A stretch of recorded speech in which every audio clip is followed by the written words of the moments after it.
মামি আমি ওরকম থাকি আন্টি বসে আছি কার আন্টি মামি দাদু দাদু ও এত নির্দিষ্ট খালি খাবি কে বলো এইটা কে জলাটা আছে জলাটা জানি না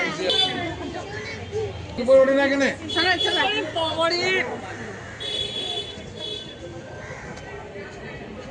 হয়েছে শান্তি